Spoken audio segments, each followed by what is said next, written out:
الحمد لله نحمده ونستعينه ونستغفره ونؤمن به ونتوكل عليه ونعوذ بالله من شرور أنفسنا ومن سيئات أعمالنا من يهده الله فلا مضل له ومن يضلله فلا هادي له وأشهد أن لا إله إلا الله وأشهد أن محمدا عبده ورسوله أما بعد فإن خير الحديث كتاب الله وخير الهدي هدي محمد صلى الله عليه وسلم وشر الأمور محدثاتها وكل محدثة بدعة وكل بدعة ضلالة وكل ضلالة في النار.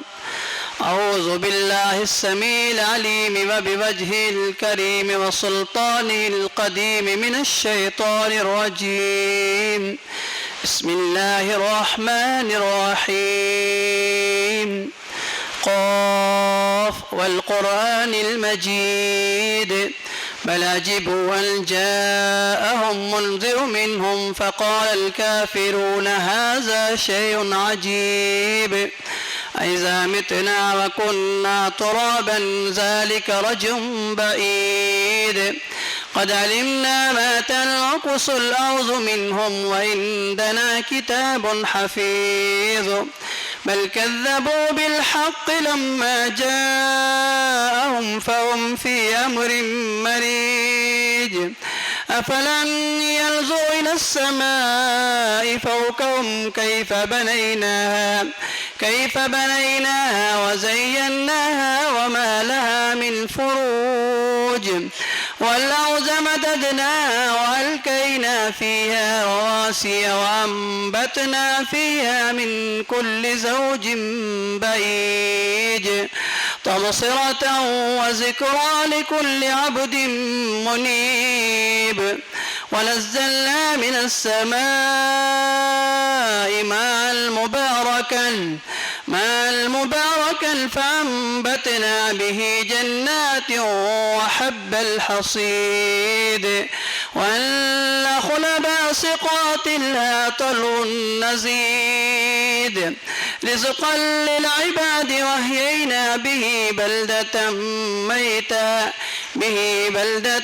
ميتا كذلك الخروج كذبت قبلهم قوم نوح وأصحاب الرس وثمود وعاد وفرعون وإخوان لوط وأصحاب الأيكة وقوم تبع كل كذب الرسل فحق وعيد أفعينا بالخلق الأول بل هم في لبس من خلق جديد. وقال سبحانه وتعالى لقد من الله على المؤمنين إذ بعث فيهم رسولا من أنفسهم يتلو عليهم آياته ويزكيهم ويعلمهم الكتاب والحكمة وإن كانوا من قبل لفي ضلال مبين. وقال موضع آخر قل إن كنتم تحبون الله فاتبعوني يحببكم الله ويغفر لكم ذنوبكم والله غفور رحيم. وقال النبي صلى الله عليه وسلم كل أمتي يدخلون الجنة قيل ومن أبى يا رسول الله قال من أتاني دخل الجنة ومن عصاني فقد نار. رب اشرح لي صدري ويسر لي أمري واحلل عقدة من لساني يفقهوا قولي رب زدني علما اللهم انفعني بما علمتني وعلمني وزدني علما آمین. حاضرین جمعہ، سب سے پہلے اللہ رب العالمین کی تعریف و توصیف، کبریائی و بڑائی، بزرگی و برتری اس اللہ احکم الحاکمین کے لیے ہے جو تنہ تنہا اس دنیا پانے کا ہے کہ اللہ الصمد لم یلد ولم یولد ولم یکن لہ کفوا احد ہے. بعدہ درود سلام تمام انبیاء علیہ الصلاۃ والسلام پر، خصوصاً آمنہ کے لال جناب محمد رسول اللہ صلی اللہ علیہ وسلم کے اوپر آمین. اللہم صلی علی محمد وعلی آل محمد كما صليت على إبراهيم وعلى آل إبراهيم إنك حميد مجيد. اللهم بارك على محمد وعلى آل محمد كما باركت على إبراهيم وعلى آل إبراهيم إنك حميد مجيد.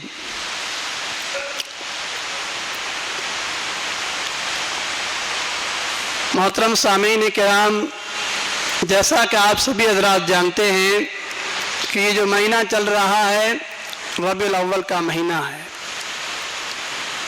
اللہ تبارک و تعالیٰ نے ہم انسانوں کو اس دنیا کے اندر بہت ساری نعمتوں سے نوازا ہے. میں دنیا کی بات کر رہا ہوں، آخرت کی نعمتیں ابھی باقی ہیں جو ہم نے دیکھی نہیں ہیں. اس دنیا کے اندر اللہ تبارک و تعالیٰ نے ہم انسانوں کو بہت ساری نعمتوں سے، ان گنت بے شمار نعمتوں سے نوازا ہے. اللہ تبارک و تعالیٰ خود ارشاد فرماتا ہے وَإِن تَعُدُّوا نِعْمَةَ اللَّهِ لَا تُحْصُوهَا. ہم نے انسانوں کو بہت ساری نعمتیں دی ہیں، ان گنت نعمتیں دی ہیں، بے شمار نعمتیں دی ہیں، اتنی نعمتیں دی ہیں لا تحصوها، کیوں کبھی انسان ان نعمتوں کو گن نہیں سکتا، شمار نہیں کر سکتا، اس کا حساب نہیں لگا سکتا، اس کا سروے نہیں کر سکتا. ان تمام نعمتوں میں سب سے عظیم نعمت، سب سے بڑی نعمت، سب سے افضل نعمت کون سی نعمت ہے؟ اللہ تبارک و تعالیٰ نے نبی اکرم صلی اللہ علیہ وسلم کی بعثت کو، نبی اکرم صلی اللہ علیہ وسلم کی ذات کو، نبی اکرم صلی اللہ علیہ وسلم کی شخصیت کو ہمارے لیے سب سے بڑی نعمت قرار دی. دنیا کے اندر اور بہت ساری نعمتیں ہیں جس سے انسان لطف اندوز ہوتے ہیں، جس سے انسان خوشی مسرت مہیا کرتے ہیں، لیکن ان سب سے بڑی نعمت اگر اللہ تبارک و تعالیٰ نے ہمارے لیے مہیا کی ہے، میسر کی ہے، تو وہ ہے نبی اکرم صلی اللہ علیہ وسلم کی ذات، نبی اکرم صلی اللہ علیہ وسلم کی شخصیت. جیسا کہ اللہ تبارک و تعالیٰ خود ارشاد فرماتے ہیں لَقَدْ مَنَّ اللَّهُ عَلَى الْمُؤْمِنِينَ إِذْ بَعَثَ فِيهِمْ رَسُولًا مِّنْ أَنفُسِهِمْ يَتْلُو عَلَيْهِمْ آيَاتِهِ وَيُزَكِّيهِمْ وَيُعَلِّمُهُمُ الْكِتَابَ وَالْحِكْمَةَ وَإِنْ كَانُوا مِنْ قَبْلُ لَفِي ضَلَالٍ مُّبِينٍ. مومنوں پر سب سے بڑا احسان یہ ہے اللہ کا کہ انہی میں سے اللہ تبارک و تعالی نے نبی اور رسول بنا کر بھیجا. کیوں؟ یتلو علیہم آیاتہ، وہ نبی کیا کرتے ہیں؟ تلاوت کرتے ہیں، اس کے ساتھ ساتھ ہماری جو روحانی اور جو ظاہری ہے اس کو بھی پاک و صاف کرتے ہیں. یتلو علیہم آیاتہ ویزکیہم ویعلمہم الکتاب والحکمہ، کتاب کی ذریعے سے ہمیں حکمت اور دانائی عطا فرماتے ہیں. اللہ نے فرمایا وَمِن قَبْلُ إِن كُنتُمْ خَالِدِينَ، اس سے پہلے تم کیا تھے؟ سب گمراہ تھے. اس سے پہلے تم سب گمراہ تھے. اللہ تبارک و تعالیٰ نے انسانوں کے اوپر، مومنوں پر سب سے بڑی جو نعمت اللہ تبارک و تعالیٰ نے عطا کی وہ یہ کہ نبی کریم صلی اللہ علیہ وسلم کی بعثت. اللہ تبارک و تعالیٰ نے دوسری جگہ ارشاد فرمایا وَاذْكُرُوا نِعْمَةَ اللَّهِ إِذْ كُنتُمْ أَعْدَاءً فَأَلَّفَ بَيْنَ قُلُوبِكُمْ فَأَصْبَحْتُمْ بِنِعْمَتِهِ إِخْوَانًا. تم یاد کرو اس نعمت کو جب تم آپس میں کیا تھے؟ ایک دوسرے کے دشمن تھے، ایک دوسرے کے جان کے پیاسے تھے، لیکن اللہ تبارک و تعالیٰ کی یہ سب سے بڑی نعمت تھی کہ اللہ تبارک و تعالیٰ نے نبی کریم صلی اللہ علیہ وسلم کی بعثت فرمائی، نبی کریم صلی اللہ علیہ وسلم کی پیدائش فرمائی. اس کے ذریعے سے کیا ہوا؟ فَأَصْبَحْتُمْ بِنِعْمَتِهِ إِخْوَانًا. تم سب جدا جدا تھے، الگ الگ تھے، متفرق تھے، ایک دوسرے کے دشمن تھے، ایک دوسرے کے جان کے پیاسے تھے. اللہ نے تمہارے دل کے اندر محبت ڈال دی، الفت ڈال دی. کس کی ذریعے سے؟ نبی اکرم صلی اللہ علیہ وسلم کی پیدائش کی ذریعے سے. تو اللہ تبارک و تعالیٰ نے انسانوں کے لیے بہت ساری نعمتیں، ان گنت نعمتیں، بے شمار نعمتیں دی ہیں اس دنیا کے اندر. ان میں سب سے بڑی نعمت، عظیم نعمت کیا ہے؟ نبی اکرم صلی اللہ علیہ وسلم کی بعثت، نبی اکرم صلی اللہ علیہ وسلم کی پیدائش، نبی اکرم صلی اللہ علیہ وسلم کی ذات اور شخصیت. محبت ہم سے کیا تقاضا کرتی ہے؟ آئیے سب سے پہلے ہم یہ دیکھیں گے کہ محبت کہتے کس کو ہیں؟ محبت دو چیزوں کے پہلو کا نام ہے محبت، اور یہ دونوں چیزیں ضروری ہیں، دونوں پہلو لازمی اور ضروری ہے۔ ایسا نہیں ہے کہ ایک پہلو پر عمل کریں گے دوسرا پہلو چھوڑ دیں گے، نہیں، بلکہ محبت کے یہ دونوں پہلو ضروری ہیں۔ سب سے پہلا پہلو کیا ہے کہ نبی کریم صلی اللہ علیہ وسلم کی ذات سے، نبی اکرم صلی اللہ علیہ وسلم کی شخصیت سے محبت کرنا، اور دوسرا پہلو ہے نبی اکرم صلی اللہ علیہ وسلم کی مشن، نبی اکرم صلی اللہ علیہ وسلم کی دعوت، نبی اکرم صلی اللہ علیہ وسلم کی اسوہ حسنہ پر عمل کرنا، ان سے محبت کرنا۔ دو پہلو ہیں محبت۔ جب تک ان دو چیزوں کا مجموعہ ہے، یہ دونوں چیزیں اگر نہیں ہوگی تو محبت نہیں کہلائے گی۔ سب سے پہلا نبی کریم صلی اللہ علیہ وسلم کی شخصیت سے محبت کرنا، دوسرا ہے نبی کریم صلی اللہ علیہ وسلم کی مشن سے محبت کرنا، توحید سے محبت کرنا، اسوہ حسنہ سے محبت کرنا، نبی کریم صلی اللہ علیہ وسلم کے اعمال و افعال سے محبت کرنا، اس کا نام ہے محبت۔ ہم مثال سے سمجھیں گے۔ ابو لہب کے بارے میں ہم اور آپ نے سنا ہے۔ ابو لہب جب نبی کریم صلی اللہ علیہ وسلم کی پیدائش کے بارے میں خوشخبری سناتے ہیں، ان کی لونڈی صہیبہ جب ان کو خوشخبری سناتی ہے تو ابو لہب خوشی کے مارے ان کو آزاد فرما دیتے ہیں۔ نبی کریم صلی اللہ علیہ وسلم کی وفات کے وقت نبی صلی اللہ علیہ وسلم جب پیدا ہوتے ہیں، ان کی خوشخبری، ان کی ایک لونڈی آتی ہے، ابو لہب کو خوشخبری سناتی ہے۔ اس خوشخبری میں، اس خوشی میں ہم میں سے ہر کوئی جانتا ہے، ہم کو یا آپ کو اللہ تبارک و تعالیٰ کوئی اولاد دیتا ہے تو خوشی کا کوئی ٹھکانہ نہیں ہوتا ہے۔ تو ابو لہب نے اس لونڈی کو آزاد کر دیا جب یہ خوشخبری سنائی۔ اللہ اکبر، کتنی بڑی خوشخبری ہوگی اور وہ کتنی محبت ہوگی۔ لیکن دیکھیے نبی کریم صلی اللہ علیہ وسلم سے ان کو محبت تھی، لیکن ذات سے محبت تھی۔ اللہ اکبر، آپ سب جانتے ہیں قرآن مجید میں اللہ تبارک و تعالیٰ نے ان کے بارے میں ارشاد فرمایا، تبت یدا ابی لہب وتب ما اغنى عنه ماله وما كسب سيصلى نارا ذات لهب وامرأته حمالة الحطب في جيدها حبل من مسد۔ اللہ تبارک و تعالیٰ نے ان دونوں کے بارے میں، میاں بیوی کے بارے میں جہنم کا تذکرہ فرمایا، حالانکہ وہ نبی کریم صلی اللہ علیہ وسلم کی ولادت پر، نبی اکرم صلی اللہ علیہ وسلم کی پیدائش کی پر خوشی میں لونڈی کو آزاد کر دیا۔ کتنی بڑی محبت ہوگی، لیکن وہ محبت کیسی تھی؟ نبی اکرم صلی اللہ علیہ وسلم کی ذات سے محبت، نبی اکرم صلی اللہ علیہ وسلم کی شخصیت سے محبت۔ دوسرا جو پہلو میں نے بیان کیا تھا کہ نبی اکرم صلی اللہ علیہ وسلم کی مشن سے ان کو محبت نہیں تھی، جس دین کی طرف نبی اکرم صلی اللہ علیہ وسلم دعوت دے رہے تھے وہ محبت ان کے اندر نہیں تھی۔ اسی طرح سے ابو طالب کو آپ دیکھ لیجئے، نبی اکرم صلی اللہ علیہ وسلم کے ساتھ ہمیشہ ساتھ دیا، پوری مکی زندگی میں ابو طالب نے نبی اکرم صلی اللہ علیہ وسلم کا ہمیشہ ساتھ دیتے رہے، بلکہ جب بھی کوئی ضرورت پڑتی تھی تو نبی اکرم صلی اللہ علیہ وسلم کے ساتھ رہتے تھے۔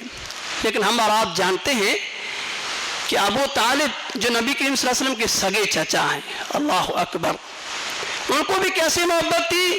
سچی محبت تھی، لیکن شخصیت سے تھی۔ نبی اکرم صلی اللہ علیہ وسلم کی ذات سے محبت تھی، نبی اکرم صلی اللہ علیہ وسلم کی شخصیت سے تھی، مشن سے نہیں تھی۔ جو نبی اکرم صلی اللہ علیہ وسلم دین پیش کر رہے تھے لوگوں کے سامنے، دعوت اللہ پیش کر رہے تھے، توحید کی جو دعوت دے رہے تھے، اخلاق حسنہ جو پیش کر رہے تھے، ان سے محبت نہیں تھی۔ اور محبت دو پہلو کا نام ہے، ایک ہے نبی کریم صلی اللہ علیہ وسلم کی ذات سے محبت کرنا، دوسرا ہے نبی کریم صلی اللہ علیہ وسلم کے مشن سے محبت کرنا۔ جب تک یہ دونوں پہلو نہیں ہوں گے تب تک وہ محبت سچی محبت نہیں ہو سکتی۔ تو ابو طالب نبی کریم صلی اللہ علیہ وسلم سے بے حد محبت کرنے والے، جب کفار مشرکین نبی کریم صلی اللہ علیہ وسلم کو ستاتے تھے ہمیشہ ساتھ دیتے تھے، اور کفار مشرکین خود ابو طالب کے پاس جاتے تھے کہ آپ کے یہ بھتیجے ہیں، آپ ان کو سمجھا دیجیے۔ ابو طالب نبی اکرم صلی اللہ علیہ وسلم کو سمجھاتے تھے کہ آپ اپنے راستے پہ رہیے، ان کو اپنے راستے پہ چھوڑ دیجیے۔ نبی اکرم صلی اللہ علیہ وسلم نے فرمایا ہے میرے چچا، اگر میرے ایک ہاتھ میں سورج دوسرے ہاتھ میں چاند رکھ دیں تب بھی میں اس دعوت و تبلیغ سے باز نہیں آؤں گا۔ اللہ اکبر۔ تب ابو طالب نے کہا تھا کہ بھتیجے جاؤ، جو جی میں آئے وہ کرو، جو جی میں، جب تک میں زندہ رہوں گا تب تک میں تیرا ساتھ دوں گا۔ کیا یہ محبت کا ثبوت نہیں ہے؟ سب سے بڑا ثبوت ہے کہ جب تک میں زندہ رہوں گا تب تک میں تجھے ساتھ دوں گا۔ لیکن ان کی محبت کیسی تھی؟